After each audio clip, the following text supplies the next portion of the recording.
Hi. So, this is the next instalment. Where are we up to now? Let me think. You've tuned in today to find out my memories of an event that made up my relationship with Paul. Okay? So, right then, I'll go straight in. Um, so, when I went out with Paul, and like I said, we were engaged, I had my own flat. I had my own flat before I met him. And it was in Eckington where I grew up. It's a place that fucking hates me and I hate them, you know. And it was and like any village, it's like split up into sort of areas, isn't it? You know, and different, different council estates and stuff are called different things. Well, where I sort of excuse me, where I was brought up was on the Burkill estate, and the reason it was called that is there was the school called Burkill School, an infant school there, basically. And anyway, it was just down from my mum's. And it was like a little cul-de-sac. And there wasn't council, there was housing associations. It were northern counties. So, they were new, so they looked quite nice, And I got one.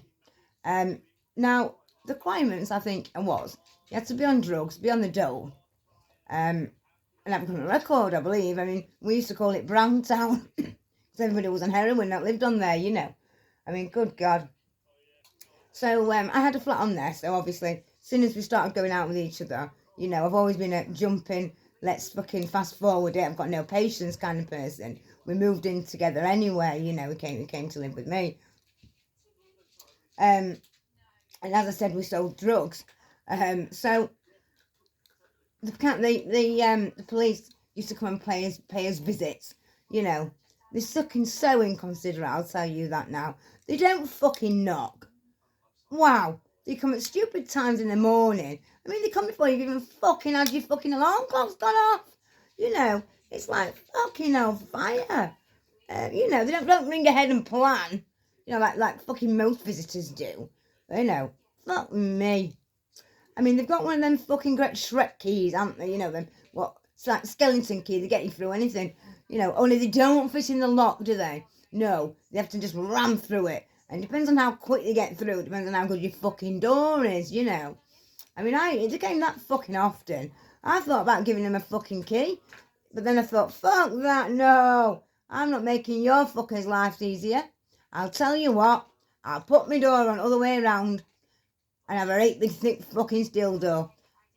Make you fucking work to get in next. And that's what I fucking did. Fucking police. I fucking hate the bastards, me. I fucking do. Anyway. So, it was eventful. We're always on his toes, I mean, fucking hell. Unbelievable. The people that lived on there. I mean, they did raid ones. I think they went on 1, 2, 3, and there were about 3 people that got raided at the same time. I mean, they never really found anything. They always just found like bits of money, traces of drugs. So just so they don't have to pay for the fucking door, I mean, we weren't doing it on a big scale. I mean, we were just doing it to feed us habit, really. But yeah, fucking hell, we've had loads of stashes took. Once we buried it in this garden. Well, you didn't have a garden, just like a little flower bed, really, and a cross. We put it in there, Well, could we find it? Could we fuck? In the end, we just went out with pans and sift through it. Fucking all, we just didn't fucking care. It were mad. Everybody was sort of single that were on there, had mad parties and things like that.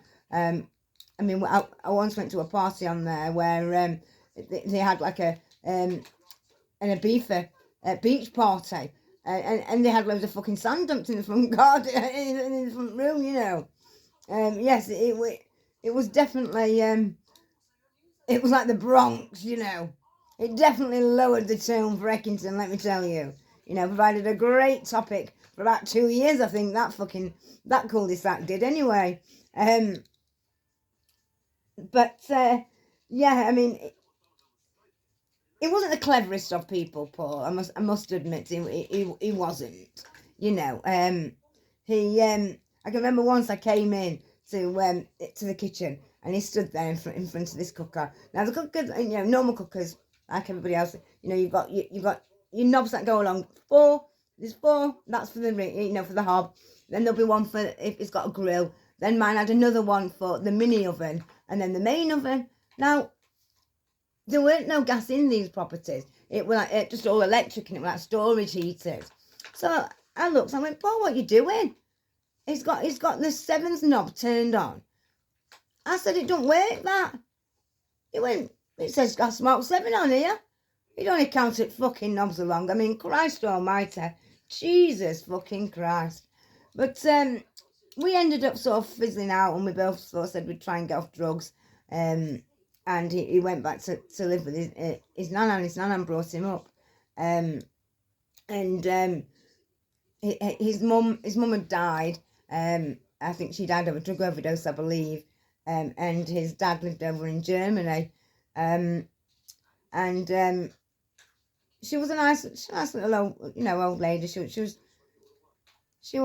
been through it. I mean, she was going out Blackburn when it really, really, really wasn't done. You know, she once told me a story where she was going out with her boyfriend, and they walked to the bus stop because he was catching the bus home. You know, she waved him off, and there were these group of white guys in the bus stop, you know, and they sort of touched her up and sexually assaulted her, and said, if you can go with black men, you can go with anything. I mean, it's sad that some people do still think like that, don't they, really? I'm just so not racist at all, in any shape, way or form, really. I mean, if you define racism, I guess I am, because I don't like some of the attitudes that and the vibes that I get off like the Romanians and stuff, I'll be honest. But I don't just dislike somebody because of what colour they are or where they're from. It's the attitude, your attitude and the vibes that you give off, isn't it, to people? But yeah, so I'll not drone on. So tune in to the next one. See what happened. Life after Paul.